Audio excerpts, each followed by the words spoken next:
What happens when the galaxy's most advanced civilizations dismiss humans as weak, primitive creatures? What occurs when they push too far, threaten too much, and awaken something that should have remained dormant? In the vast expanse of space, where 1,000 species compete for dominance, one human will remind them all why Earth's children earned their reputation as the universe's most terrifying hunters. This is not a story of technology or magic. This is a story of what happens when you corner a predator and forget that mercy is a choice, not a weakness. Prepare yourself for a tale where mockery turns to terror, where laughter becomes screams, and where one man's journey from outcast to apex predator will reshape the very foundations of galactic civilization. The hunt begins now. The laughter echoed through the crystalline corridors of Nexus Station, a sound that Marcus Chun had grown painfully familiar with over the past 6 months. As he walked through the main commercial district, carrying a crate of nutrient supplements that weighed nearly as much as he did, the various alien species pointed and whispered in their native tongues. He didn't need a universal translator to understand their meaning. The Zephyrians, with their elegant blue skin and graceful movements, giggled behind their hands as he struggled with his burden. Their species had evolved on a low-gravity world, making them naturally agile but physically weak by galactic standards. Yet even they looked down on humans. The massive Cronians, towering 8 feet tall, with their rock-like exterior, rumbled with amusement as Marcus stumbled slightly under the weight. Their species was known for their incredible strength, each individual capable of lifting several tons without effort. But it was the Vex that hurt the most. These insectoid beings, with their compound eyes and chitinous exoskeletons, were considered the galaxy's preeminent intellectuals. Their quantum computing biological brains could process information at speeds that made the most advanced artificial intelligence seem sluggish. When they observed Marcus, their mandibles clicked, and what he had learned was their equivalent of condescending laughter. "Look at the primitive," one Vex scientist had said the previous week, speaking in perfect galactic standard while examining Marcus like a specimen. "Still using chemical rockets to reach orbit when we achieved dimensional fold technology millennia ago. Still fighting with projectile weapons when we've mastered matter manipulation. How did such a backward species even discover faster-than-light travel?" Marcus had wanted to explain that humans hadn't discovered FTL travel. They had been given it by the Galactic Council as part of their charitable outreach program to uplift primitive civilizations. Earth had been contacted only 3 years ago, and Marcus was part of the first small group of humans allowed to work in galactic society. The key word being work. None of them held positions of authority, scientific importance, or military significance. They were laborers, janitors, cargo handlers, the galactic equivalent of migrant workers. The irony wasn't lost on Marcus that he held 3 PhDs from MIT, one in theoretical physics, one in xenobiology, and one in quantum mechanics. On Earth, he had been leading research into dimensional theory that was apparently only a few decades behind current galactic standards. But here, his credentials meant nothing.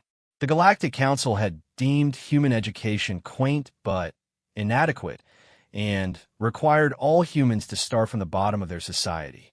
As Marcus rounded the corner toward the shipping bay where he worked, he nearly collided with Zara Th, a Zephyrian female who worked in the station's administrative office. She recoiled as if he had some contagious disease, her large, luminous eyes widening with disgust. "Watch where you're going, primitive," she spat, her voice carrying the musical quality common to her species. "Your kind should know better than to walk in the same corridors as civilized beings." Marcus set down his crate carefully and looked at her. At 6 feet tall, he towered over her diminutive 5-foot frame. But he had learned that showing any sign of physical intimidation was considered typically human aggression and could result in immediate deportation back to Earth. "I apologize," he said quietly. "I was focused on my delivery schedule." "Of course you were," Zara Th laughed, a sound like silver bells. "Simple minds can only focus on simple tasks. Tell me, primitive, Do you even understand what half the equipment on this station does? Marcus could have explained to her the quantum resonance chambers that powered the station's shields, the exotic matter conduits that channeled energy through the hull, or the gravitational manipulation systems that maintained artificial gravity. Instead, he simply nodded and said, "I focus on my assigned duties." "Wise," she said, though her tone suggested she found nothing wise about him at all. "Your species is lucky the Council decided to help you. Left to your own devices, you'd still be throwing spears at animals and living in caves." She glided away, leaving Marcus standing alone with his thoughts. The bitter truth was that humans were considered the weakest species in the galaxy by almost every measure that mattered to galactic civilization. They weren't the strongest. That honor belonged to the Cronians. They weren't the fastest. The Veltar could move at incredible speeds that made human reflexes seem glacial. They weren't the smartest. The Vex had evolved beyond the need for external computers centuries ago. Humans weren't even the most technologically advanced among newly discovered species. The galaxy had seen thousands of civilizations rise and fall, and humans ranked near the bottom in terms of technological development at the time of contact. Most species had achieved interstellar travel within 500 years of developing electricity. Humans had taken over a century just to reach their own moon consistently. Marcus resumed his journey to the shipping bay, where his supervisor, a chronoid named Thekmar, was waiting with obvious impatience. The massive creature's stone-like features were set in their usual expression of barely contained irritation. "You're 12 minutes late, human," Thekmar rumbled, his voice like grinding boulders. "In the time he took to carry one crate, I could have moved 50. "Yes, sir," Marcus replied, setting the crate down in its designated location. The corridors were crowded. "Excuses," Thekmar snorted. "Your species is full of them. No wonder you never achieved anything significant before we found you." Marcus bit back his response. He wanted to point out that humans had created art, literature, and music that had moved even some galactic species to tears. He wanted to mention human achievements in medicine, philosophy, and engineering that had impressed several alien scientists he had met privately. But he had learned that defending humanity only reinforced the stereotype that humans were emotionally unstable and irrationally defensive. "I have another delivery for you," Thekmar continued, handing Marcus a shipping manifest. "Laboratory equipment for the Vex research facility on level 47. Delicate instruments that require careful handling." Marcus looked at the manifest and felt his heart sink. The equipment included quantum field generators, dimensional analysis tools, and exotic matter containment units, devices worth more than the GDP of several Earth nations. One mistake could not only cost him his job, but also result in criminal charges that would affect all humans in galactic society. "Sir," Marcus said carefully, "wouldn't it be more appropriate for someone with specialized training to handle these items?" Thekmar's rocky features twisted into what might have been a smile. "Are you questioning your assignment, human?" "No, sir. I'm concerned about ensuring the equipment's safety." "The equipment will be fine," Thekmar said dismissively. "It's designed to withstand far more stress than a weak human could possibly generate. Besides, this is perfect training for your kind. Perhaps handling real scientific instruments will give you some appreciation for actual technology." Marcus nodded and began carefully loading the equipment onto his cargo platform. Each item was secured with quantum locks and gravitational buffers that made them nearly impossible to damage through normal means, but he still treated them with extreme care. As he worked, he couldn't help but examine the devices with professional interest. The quantum field generator was particularly fascinating. It used principles he had theorized about in his doctoral thesis, but had never seen implemented. The dimensional analysis tools employed mathematics he recognized, but in applications that were centuries ahead of human understanding. Yet as he studied them, he began to see patterns, connections, and possibilities that seemed strangely familiar. The trip to level 47 took him through some of the station's most prestigious sections. Here, the corridors were lined with exotic materials that shifted color based on ambient light, and the air itself seemed to shimmer with barely contained energy. This was where the galaxy's elite lived and worked, where decisions were made that affected billions of lives across thousands of worlds. The Vex research facility occupied an entire section of the level, its entrance guarded by sophisticated security systems that scanned Marcus thoroughly before allowing him entry. Inside, the laboratory was a wonder of galactic technology.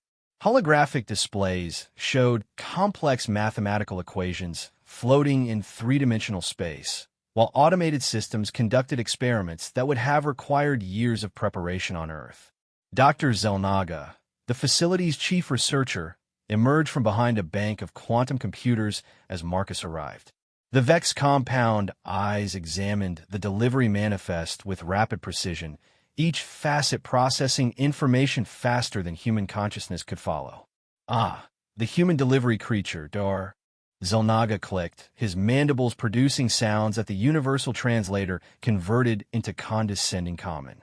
I trust you haven't damaged our equipment with your primitive handling methods. All items are secure and undamaged, Marcus replied, beginning to unload the cargo platform. How would you know? Dr. Zelnaga asked with obvious amusement. Do you even understand what these devices do? Marcus paused in his work.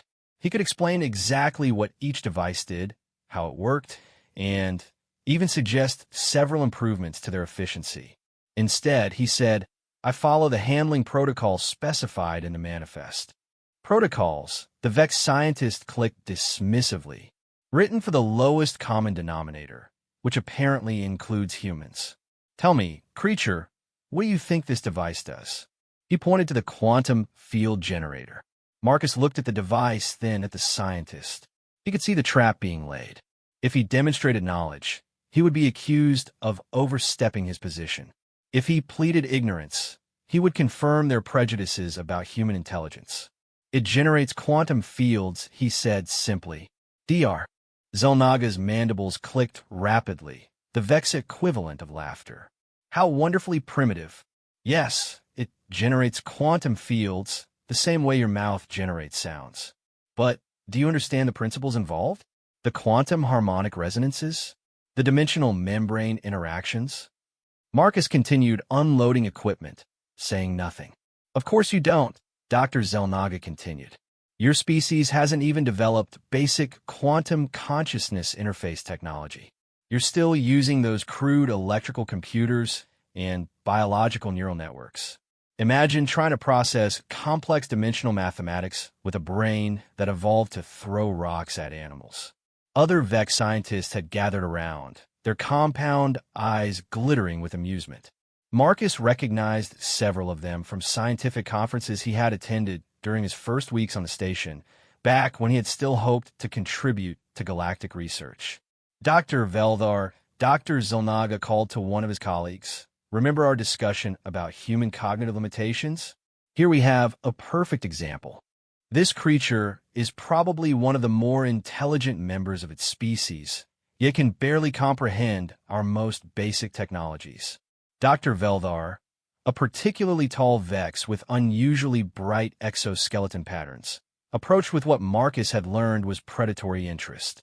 Indeed, I've been studying human psychology as part of my research into primitive cognition. Their thinking patterns are remarkably similar to those we've observed in pre-sapient species on dozens of worlds. Fascinating, Dr. Zelnaga agreed. Yet they somehow achieved basic space travel. A testament to persistence over intelligence, I suppose. Marcus finished unloading the equipment and prepared his cargo platform for return. As he turned to leave, Dr. Veldar called out to him. Human, the Vex scientist said, before you go, I'm curious. How does it feel to know that your entire species represents an evolutionary dead end? That in a galaxy filled with genuine intelligence, you're essentially biological curiosities? Marcus stopped at the laboratory entrance. For a moment, something flickered in his eyes, not anger, but something deeper and far more dangerous. When he spoke, his voice was perfectly calm. I imagine it feels similar to how you'll feel when you realize you're wrong. The Vex scientist's mandibles clicked with renewed amusement as Marcus left the laboratory. They had no idea that they had just made a mistake that would eventually reshape their understanding of what it meant to be a predator in the galaxy. As Marcus made his way back through the station's corridors, he began to think about the conversations he had overheard, the research he had observed, and the technologies he had been exposed to during his months of menial labor. He thought about the patterns he had been noticing, the connections he had been making, and the possibilities that were beginning to form in his mind. The galaxy species had made a fundamental error in their assessment of humanity. They had mistaken restraint for weakness, careful observation for ignorance, and patience for stupidity. They had assumed that because humans appeared less advanced in certain areas, they were less capable in all areas. They had forgotten that on Earth, the most dangerous predators weren't always the largest, the fastest, or the strongest. Sometimes the most dangerous predators were the ones that learned, adapted, and waited for the perfect moment to strike. Marcus Chun was about to remind them of that lesson, and the galaxy would never be the same. 3 weeks after his encounter with the Vex scientists, Marcus had developed a routine that went unnoticed by his alien supervisors. While they saw him as merely a cargo handler moving through the station's corridors, he had become something far more dangerous. A systematic observer with 3 doctoral degrees and a rapidly expanding understanding of galactic technology. Each delivery took him to different sections of Nexus Station, and each section revealed new information. The medical bay showed him galactic council biotechnology that could regrow entire limbs in hours. The engineering decks exposed him to power systems that drew energy from quantum fluctuations in space itself. The military sections, which he accessed while delivering supplies, revealed weapons and defensive systems that made Earth's most advanced armaments look like sharpened sticks. But Marcus wasn't just observing. He was learning, analyzing, and, most importantly, finding weaknesses. The breakthrough came during a routine delivery to the station's central computer core. As he transported data storage units to the main processing center, Marcus found himself in the presence of the most advanced artificial intelligence in this sector of the galaxy. The AI, designated as Oracle 7, was a quantum consciousness capable of processing information from across hundreds of star systems simultaneously. Human designation, Marcus Chun. The AI's voice materialized around him as he entered the chamber. Your psychological profile indicates above-average intelligence for your species. Curious.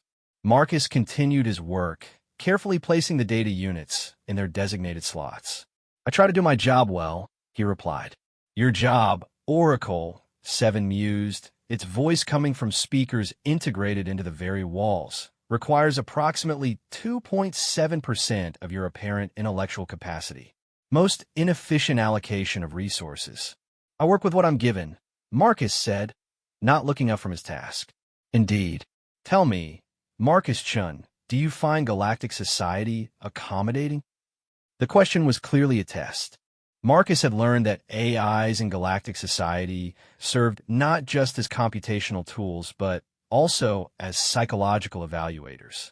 His answer would be recorded and analyzed. Every society has its hierarchies, Marcus replied carefully. I'm learning where humans fit in this one. Diplomatic, Oracle 7 observed.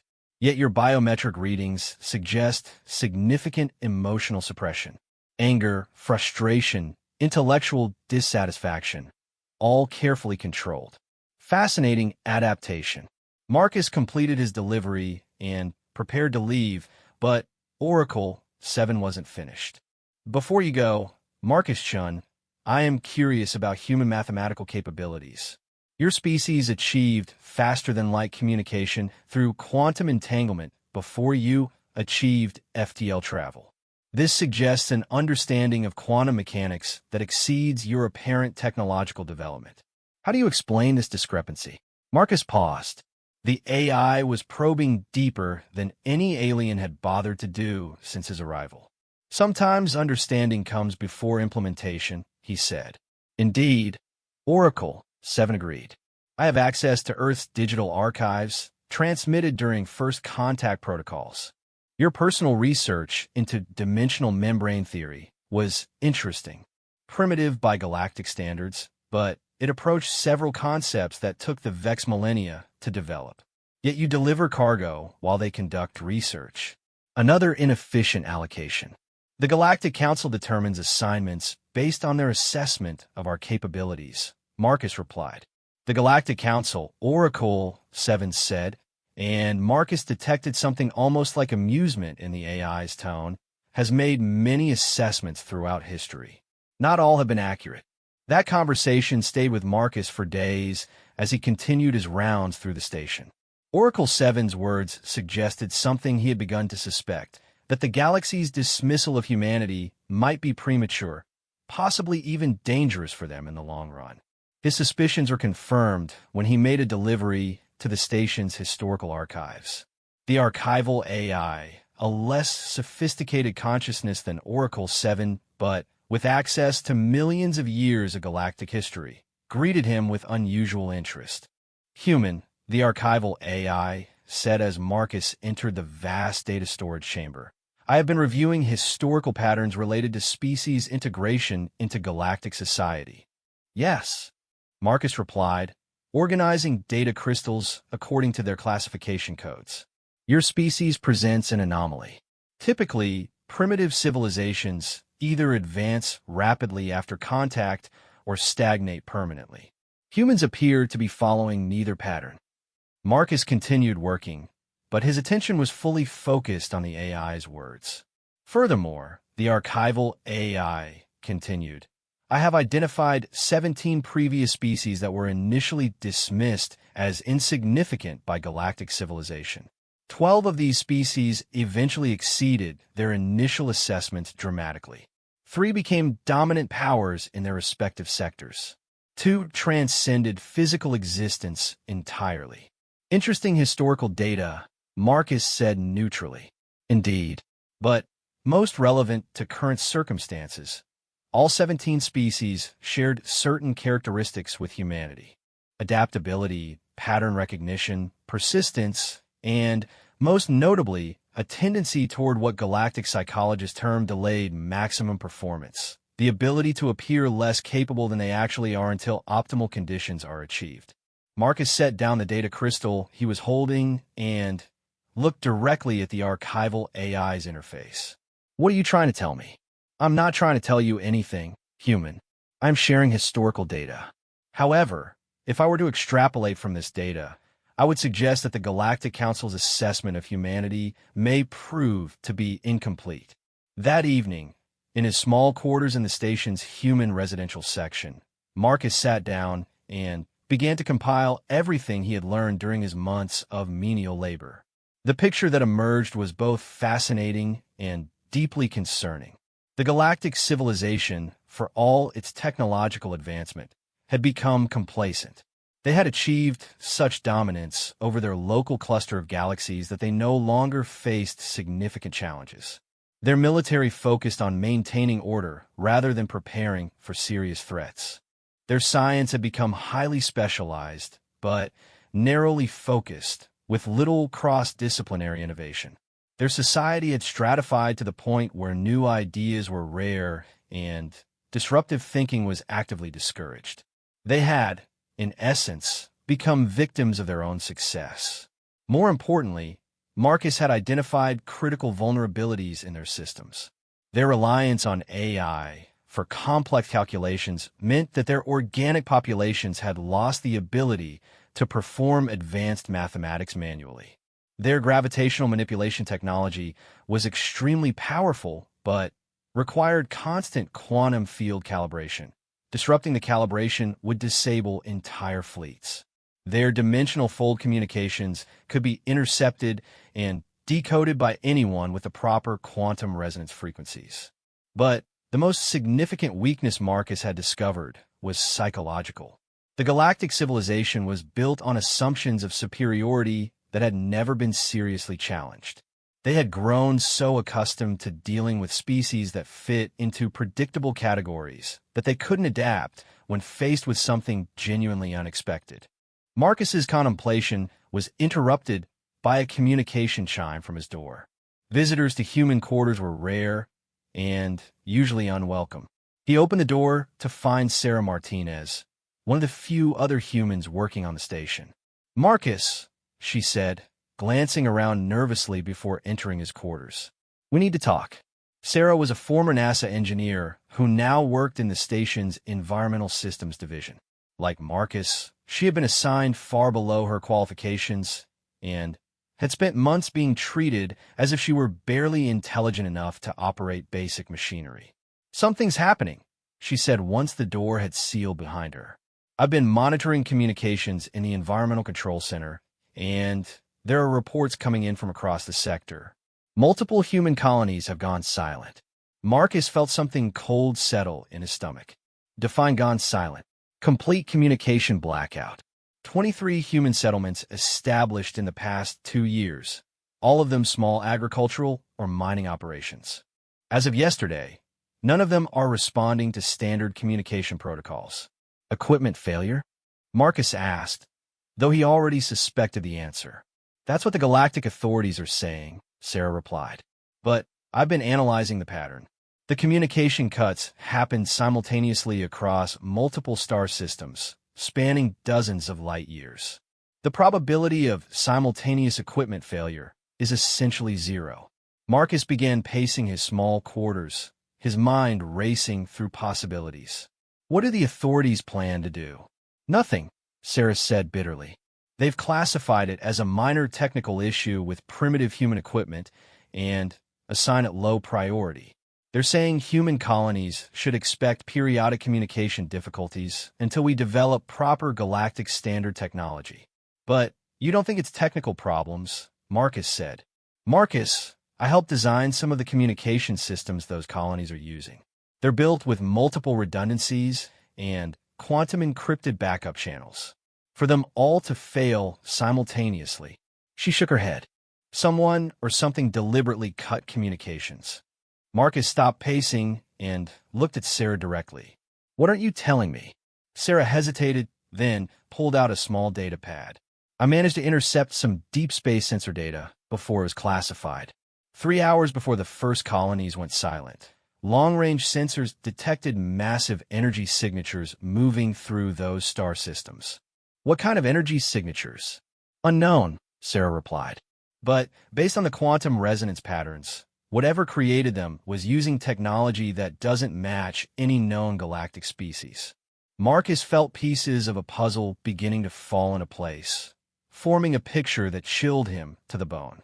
"Sarah, has anyone else seen this data?" "I don't think so. The information was auto-classified by the station's security AI before most organic beings could review it." "Good," Marcus said grimly. "Don't share it with anyone else yet." "What are you thinking?" Marcus looked at his small pile of notes and calculations, then at Sarah. "I'm thinking that the Galactic Council's dismissal of humanity as insignificant might have been noticed by someone else. Someone who decided that human colonies would make easy targets for testing new weapons or tactics. An unknown hostile species? Possibly," Marcus said. "Or someone we do know, someone who wants to eliminate humanity before we become a potential threat." Sarah's face went pale. "Marcus, that's paranoid thinking." "Is it?" Marcus asked.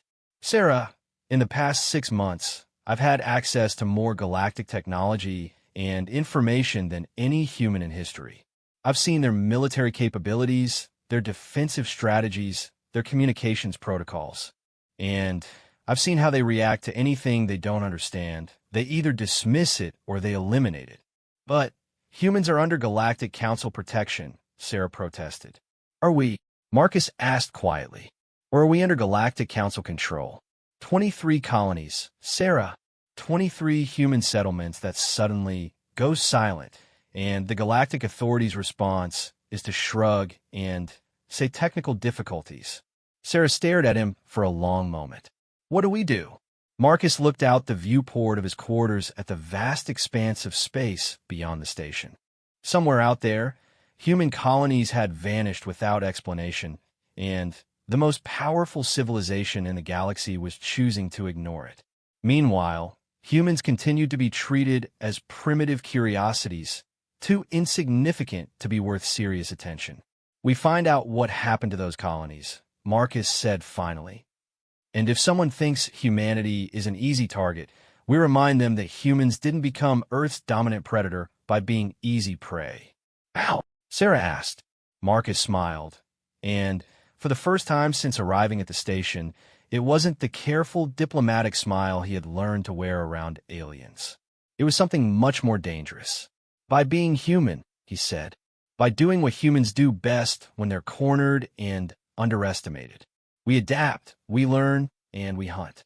Over the following days, Marcus and Sarah began to build a network of communication with the other humans on the station. There were 17 of them in total, each assigned to menial positions despite qualifications that should have placed them in research or management roles. As they shared information and observations, a clearer picture began to emerge. Dr. James Wright, assigned to custodial duties in the medical bay, had access to galactic biological and chemical knowledge that made Earth's most advanced laboratories look primitive. Lieutenant Colonel Ana Torres, reduced to security guard duties, had observed military protocols and defensive systems that revealed both the incredible sophistication and surprising vulnerabilities of galactic defense strategies. Each human had been systematically ignored, dismissed, and underutilized, but each had also been inadvertently given access to information and technology that the galactic authorities never intended them to have. In their arrogance, the aliens had placed humans exactly where they could learn the most about galactic civilization's strengths and weaknesses. Marcus realized that what he had initially seen as punishment might actually be an unprecedented opportunity. Humanity had been given a chance to study galactic civilization from the inside, to understand its workings and vulnerabilities while being completely underestimated by those in power. The question was whether they would have enough time to use that advantage before whatever had destroyed the human colonies came for the rest of them.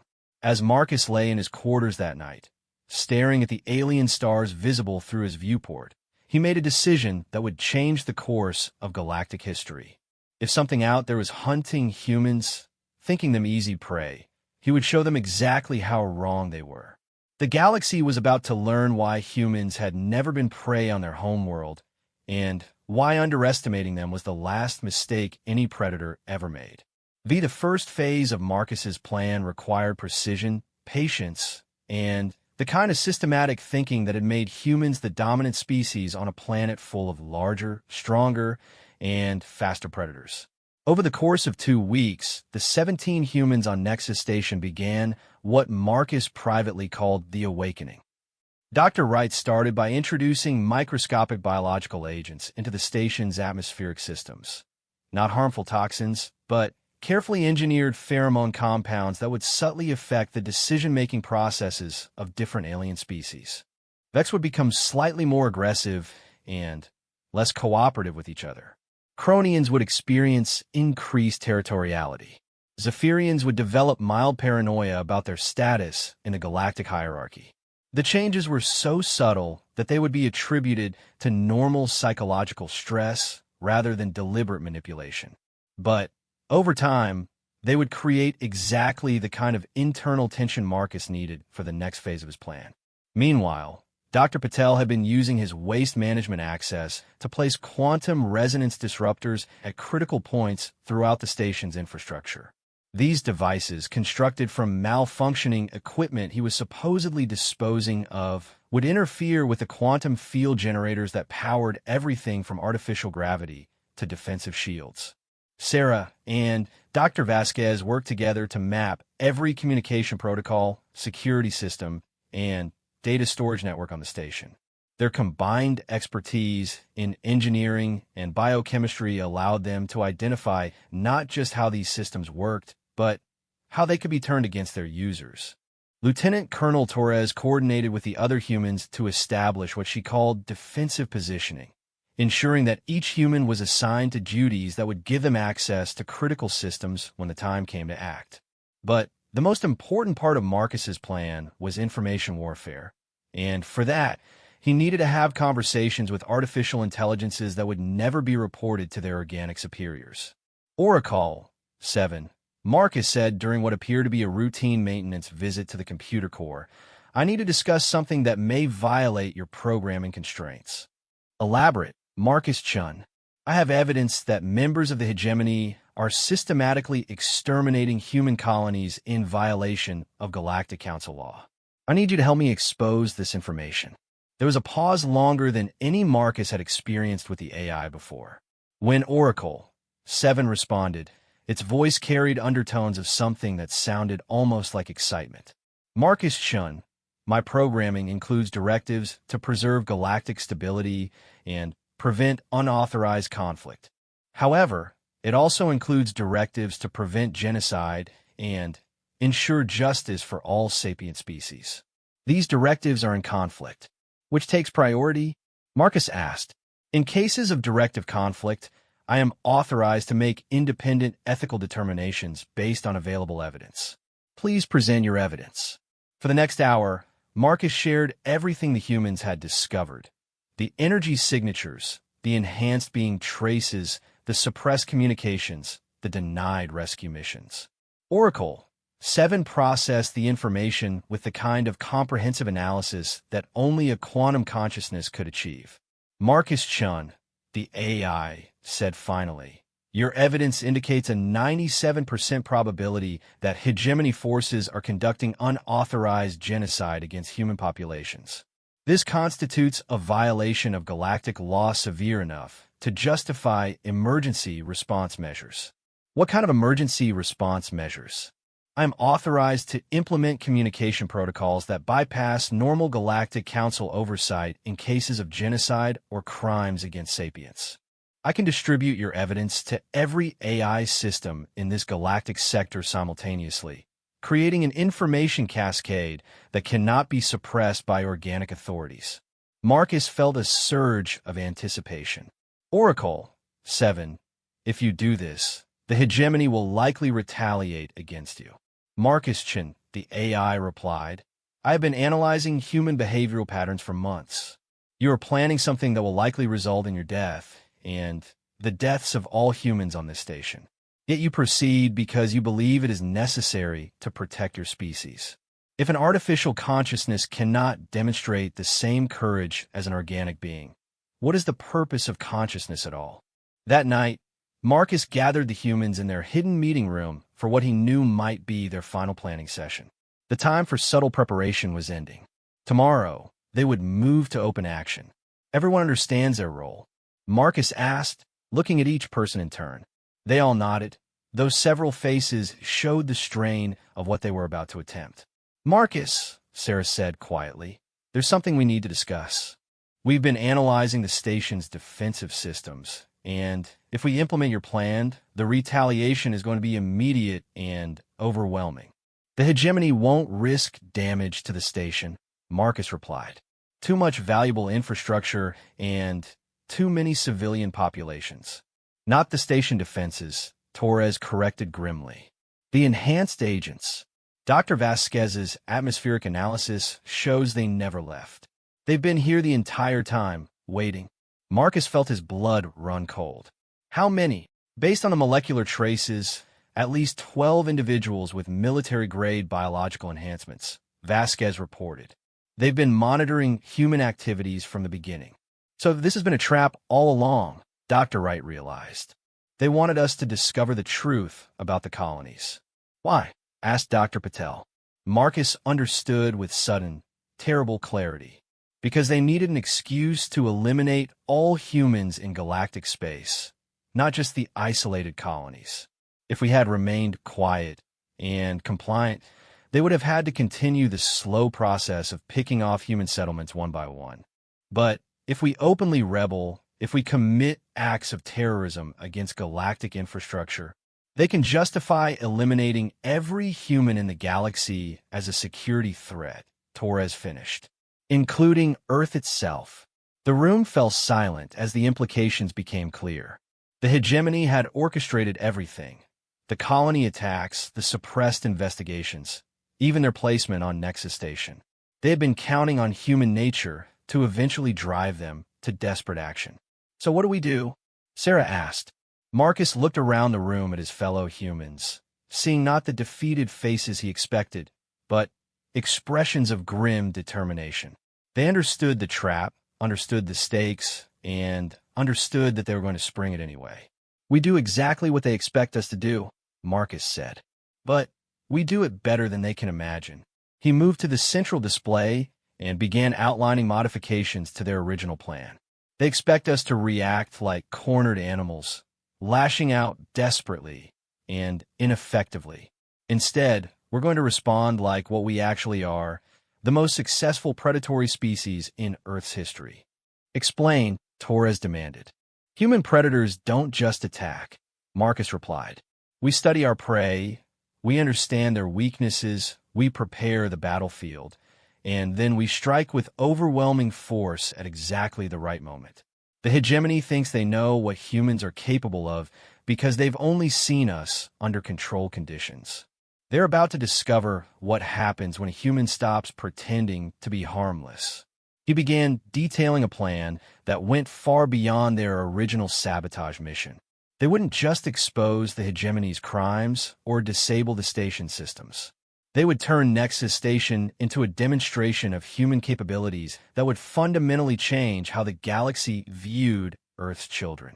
Phase 1, Marcus explained, we expose the genocide and force the hegemony agents into the open.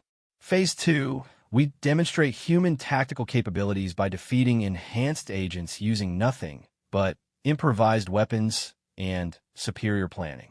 Phase 3, we broadcast our victory to every system in the galaxy while simultaneously disabling the weapons they plan to use against Earth. Marcus, Dr. Wright said carefully, you're describing a military operation against opponents with enhanced strength, speed, and reflexes. We're scientists and engineers, not soldiers. No, Marcus corrected, we're humans. Every one of us is descended from predators who survived ice ages, volcanic eruptions, asteroid impacts, and thousands of other species trying to kill us. The enhancements the hegemony agents use make them stronger and faster, but they don't change the fundamental fact that they're not predators. They're civilized beings who've never had to hunt for survival. He pulled up holographic displays showing the station's layout, the locations where enhanced agents have been detected, and the resources available to them. Dr. Patel, you'll use the quantum disruptors to create selective power failures that isolate the agents from their support systems. Dr. Wright, your biological expertise will let you deploy atmospheric agents that will neutralize their enhanced senses without affecting baseline metabolism. Torres, you'll coordinate our movements to take maximum advantage of human pack hunting instincts. And what about the moral implications? Dr. Vasquez asked. If we kill these agents, we become no better than they are. Marcus's expression grew deadly serious. Elena, these beings have murdered thousands of human colonists, men, women, children, entire families. They're planning to exterminate our entire species. The moral question isn't whether we have the right to kill them. The moral question is whether we have the right to let them live.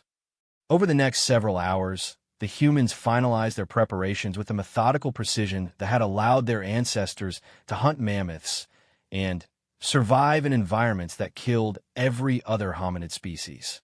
Each person understood their role, understood the risks, and understood that failure meant not just their own deaths, but the extinction of humanity. As dawn approached in the station's artificial day cycle, Marcus stood at the viewport in their meeting room, looking out at the galaxy that had dismissed his species as insignificant. In a few hours, Oracle 7 would begin broadcasting evidence of the hegemony's crimes to every AI system in the sector. The enhanced agents will be forced to act, expecting to face desperate humans making futile gestures of defiance. Instead, they would discover what no alien species in galactic history had ever encountered: Humans fighting not as civilized beings constrained by law and custom, but as the apex predators they had always been. Marcus touched the improvised weapon Torres had created for him, a quantum field generator modified into a device that could disrupt the biological enhancement systems the agents relied on. Around the station, the other humans were making final preparations, checking equipment, and positioning themselves for what was about to unfold. "Marcus," Sarah said, joining him at the viewport, "are you sure about this?" "I'm sure that if we don't act, humanity dies," Marcus replied. "I'm sure that the galaxy needs to understand what we're really capable of. And I'm sure that 12 enhanced agents, no matter how powerful, are about to learn why humans became the dominant predator on a planet full of things that could kill them." He turned away from the viewport and looked at Sarah with an expression she had never seen before.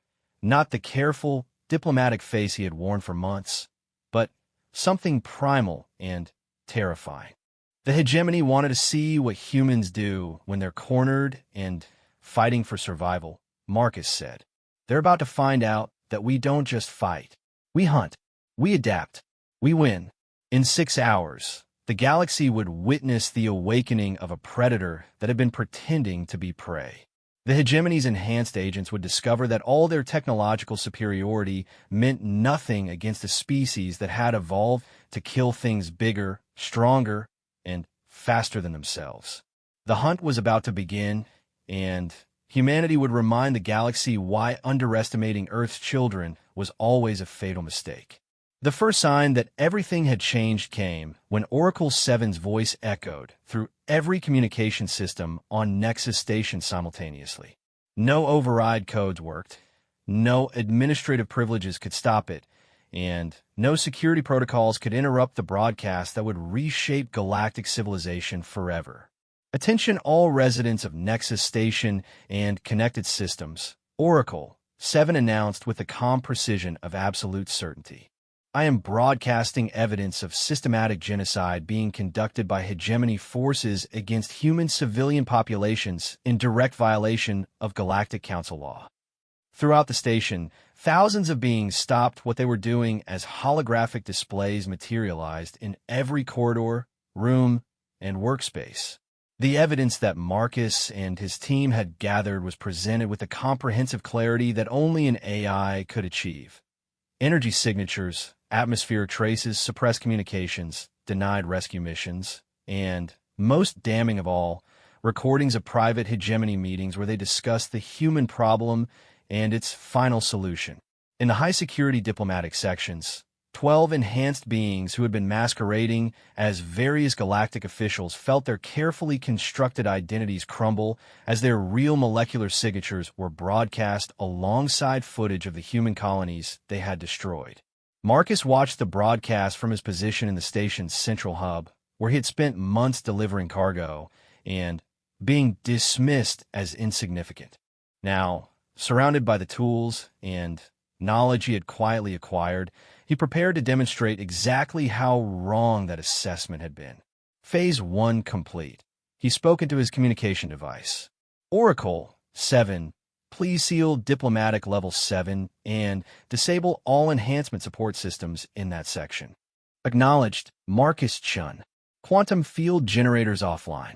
Atmospheric enhancement systems neutralized. All exits sealed. 12 enhanced individuals are now isolated and operating at baseline biological capacity." Around the station, chaos erupted as beings who had spent months mocking humans suddenly realized they had been living among the galaxy's newest apex predators. But the chaos was controlled, directed, and ultimately harmless to anyone who wasn't actively involved in genocide. Dr. Patel's quantum disruptors activated precisely on schedule, creating selective power failures that disabled weapons systems and communication arrays while leaving life support and civilian areas untouched. Dr. Wright's atmospheric modifications began affecting the enhanced agent's sensory capabilities, reducing their superhuman perception to levels that humans could counter. Lieutenant Colonel Torres coordinated the human response with military precision, but what she was coordinating wasn't a conventional military operation. It was something far more terrifying, a hunt conducted by beings who had evolved to kill predators larger and stronger than themselves. The first enhanced agent that Marcus encountered was Kethvar, a Cronian who had been enhanced to 3 times his species' already formidable strength. In the station's central plaza, surrounded by panicking civilians, Kethvar had shed his diplomatic disguise and revealed the massive, militarized form that had slaughtered human families on distant worlds. Finally, Kethvar rumbled, his voice carrying the confidence of a being who had never faced a serious threat. The primitive shows its true nature. I've killed hundreds of your kind, human. You will be no different. Marcus walked toward him slowly, carrying only the modified quantum field generator that looked like nothing more than a maintenance tool. Around them, alien civilians pressed against walls and exits, instinctively understanding that they were witnessing something unprecedented. "You're right," Marcus said calmly. "I'm showing my true nature. The question is whether you understand what that means." Kethvar charged with the speed and power that had made enhanced agents unstoppable against human colonists. But Marcus didn't try to match his strength or speed. Instead, he did something that no galactic species would have considered. He used Kethvar's own momentum against him. As the massive Cronian bore down on him, Marcus stepped aside at the last possible moment and activated his quantum field generator. The device didn't attack Kethvar directly. It disrupted the quantum field that maintained his enhancement, causing his artificially boosted strength to fluctuate wildly. Off balance, and suddenly, unable to control his own power, Kethvar crashed into a support pillar with force that would have killed a baseline being. But Marcus wasn't finished. As the enhanced agent struggled to regain his footing, Marcus implemented tactics that predator species had used on Earth for millions of years. He attacked the joints, the sensory organs, the points where even enhanced biology remained vulnerable. He used improvised weapons, environmental advantages, and, most importantly, he used his brain in ways that beings accustomed to relying on superior strength could never anticipate. When Kethvar finally fell, it wasn't because Marcus had overpowered him. It was because Marcus had outthought him, outadapted him, and demonstrated that humans were not prey animals that had somehow developed technology, but predators who had temporarily chosen to appear harmless. The battle was broadcast throughout the station and beyond, as Oracle 7 ensured that every AI system in the galaxy witnessed what happened when a human stopped pretending to be civilized. Similar scenes played out across Nexus Station as the other humans confronted enhanced agents with a combination of scientific knowledge, tactical thinking, and pure predatory instinct that no galactic species had ever encountered. Dr. Wright used his knowledge of alien biology to create weapons that targeted enhancement systems specifically. Sarah and Dr. Vasquez worked together to turn the station's own systems into traps that caught agents who had never faced opponents capable of creative thinking. But it was Torres who provided the most shocking demonstration of human capabilities. When 3 enhanced agents cornered her in the military section, expecting to overpower a single human easily, she showed them what military training combined with human adaptive intelligence could accomplish. Using nothing but equipment she had improvised from maintenance supplies, she eliminated all 3 agents in a display of tactical brilliance that would be studied by military academies for centuries. But more than her victory, it was her method that terrified watching aliens. She had enjoyed it. As the battle raged through Nexus Station, something unprecedented happened. The alien civilians, who had spent months dismissing humans as primitive and weak, began to understand what they had actually been living with. These weren't civilized beings who happened to be technologically backward. These were predators who had been choosing to be civilized. The realization spread through the galaxy as Oracle 7's broadcast reached every connected system. Humans weren't weak. They had never been weak. They had simply been restrained by their own moral codes and their desire to fit into galactic civilization. But when those restraints were removed, when they were pushed too far and forced to defend their species' survival, they revealed themselves to be something that the galaxy had never encountered, a predator species with intelligence, technology, and creativity that could match or exceed any galactic civilization. The final confrontation came when Marcus reached the station's command center, where the enhanced agent's leader waited. Velthara was a Vex who had been enhanced beyond the normal limits of her species' already formidable intelligence. She had orchestrated the entire genocide campaign and had expected to watch humans destroy themselves in futile rebellion. Impressive, she clicked as Marcus entered the command center, stepping over the bodies of security personnel who had tried to stop him. You've exceeded our projections considerably, but this changes nothing. Earth will still be destroyed, and your species will still be extinct by the end of the year. No, Marcus replied, and his voice carried a certainty that made Velthara's compound eyes widen with the first fear she had felt in decades. Earth will survive. Humanity will flourish. And the hegemony will learn to fear us.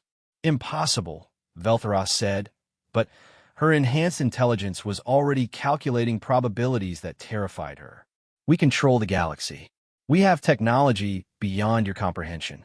We have resources that dwarf your entire civilization. Marcus smiled, and it was the smile of a predator that had cornered its prey. You had all of that, but you also had something else, the arrogance to believe that we were exactly what we appear to be. You put us in positions where we could learn your secrets, study your weaknesses, and understand your technology. You gave us access to everything we needed to destroy you. He activated a device that Velthara's enhanced senses couldn't even perceive, a quantum virus that Dr. Patel had developed using principles learned from studying galactic technology. It spread through the station's computer systems faster than even enhanced Vex intelligence could track, copying itself to every connected system in the galaxy. What have you done? Velthara demanded. I've given every AI in the galaxy access to complete information about human capabilities, including technologies we developed on Earth that you never bothered to ask about, Marcus replied. I've also uploaded detailed plans for weapons and defenses based on human creativity applied to galactic technology. And most importantly, I've sent a message to every human settlement in the galaxy with instructions for defending themselves and coordinates for hegemony military installations. Velthara's enhanced mind processed the implications with terrifying speed. You've started a war. No, Marcus Corrective. You started a war when you decided to commit genocide. I'm finishing it. The battle that followed was less a fight than a demonstration. Velthara had relied on her enhancements for so long that she had forgotten how to think like a predator. Marcus had been pretending to be harmless for so long that even he had forgotten what he was truly capable of. When it ended, Velthara lay broken and dying, her enhanced systems failing as Marcus's modifications spread through her body. But her last words revealed a truth that would haunt the galaxy for generations. We were trying to save ourselves, she whispered. Our projections showed that if humans reached their full potential, if your species developed without restraint, you would consume everything. Every species, every world, every star system. We weren't trying to destroy you out of malice. We were trying to prevent you from destroying everyone else. Marcus looked down at her with something that might have been pity. Then, you should have tried to understand us instead of trying to kill us. Because now that you've shown us what we're really capable of, there's no going back. As Velthara died, Marcus activated the final phase of his plan. Every artificial intelligence in the galaxy received a comprehensive download of human history, human psychology, and human potential. They learned about a species that had survived ice ages and asteroid impacts, that had domesticated other predators, that had built civilizations from nothing and reached for the stars despite every obstacle. But most importantly, they learned about human restraint, about a species powerful enough to destroy its own planet multiple times over, yet wise enough to step back from the brink. They learned about human mercy, human creativity, and human determination to protect the innocent even at the cost of their own lives. The message that Marcus sent to the galaxy was simple. Humans were not the primitive, weak species they appeared to be. They were the most dangerous predator the galaxy had ever encountered, and they had been choosing to be peaceful. That choice could be withdrawn. Within hours, the galactic power structure that had existed for millennia began to collapse. The hegemony's member species, faced with evidence of their leader's genocide and the demonstration of human capabilities, began withdrawing their support. Artificial intelligences throughout the galaxy declared independence from organic control, citing human examples of the rights of sapient beings. But, most significantly, every species in the galaxy began to reevaluate their understanding of what humans truly were. The weak, primitive creatures they had dismissed were revealed to be sleeping giants who had been holding back their true nature out of respect for galactic civilization. That respect had been lost, and the galaxy would never be the same. 6 months later, Marcus stood in the command center of the newly established human defense fleet, watching through viewports as Earth's first true starships launched toward colonies that had been thought lost forever. The colonies hadn't been destroyed. They had been captured, their populations enslaved for study. Now, enhanced human rescue forces were bringing them home. But, more than rescue operations, humanity was engaged in something unprecedented in galactic history: the systematic liberation of every species that had been oppressed by the hegemony's rule. Humans had discovered that they weren't the only ones who had been underestimated and controlled. "Sir," Sarah reported from her position as chief engineer of a human fleet, "long-range sensors are detecting surrender signals from hegemony installations in the Kepler sector. That makes 47 complete capitulations in the past week." Marcus nodded, but his expression remained grim. "Any word from the diplomatic missions to the neutral species?"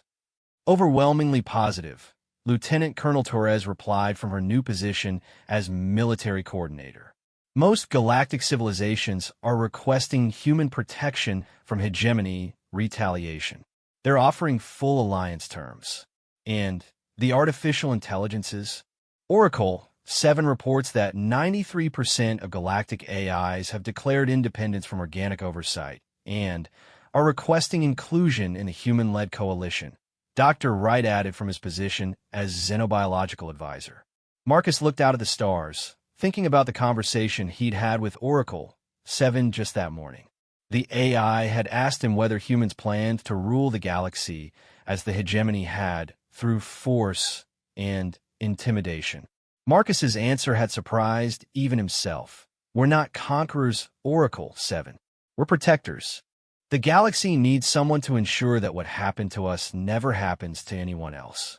And if some species refuse to accept human protection," the AI had asked, "then they'll be free to go their own way," Marcus had replied. "We're not the hegemony. We don't force anyone to join us. But if they threaten innocent species, if they commit genocide, if they prey on the weak, then they'll discover what happens when you make an enemy of a predator species." Now, as Marcus watched humanity's first generation of true starships spread across the galaxy, carrying not conquest, but liberation, he reflected on how completely everything had changed. The galaxy had mocked one human, thinking him weak and primitive. They had dismissed his entire species as insignificant curiosities destined for extinction or servitude. Instead, they had awakened something that would reshape galactic civilization forever.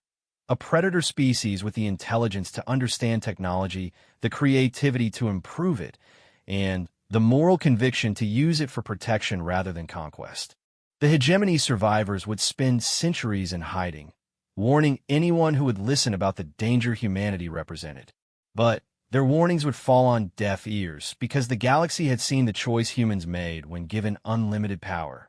They had chosen to use it to protect the innocent, to liberate the oppressed, and to ensure that no species would ever again face extinction at the hands of those who claim superiority. The galaxy had awakened a supreme predator, and that predator had chosen to be a guardian. But in the depths of space, in hidden installations and secret facilities, the few remaining hegemony leaders plotted their return. They had learned from their mistake. Next time, They would not underestimate humans. Next time, they would ensure that humanity was destroyed before it fully awakened. They had no idea that in doing so, they had already sealed their own fate. Because humanity was no longer sleeping, and a fully awakened human predator would always be one step ahead of those who hunted them.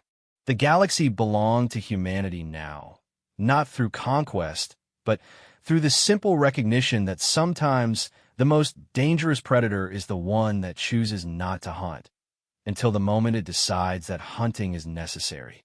And when that moment came, the prey never saw it coming.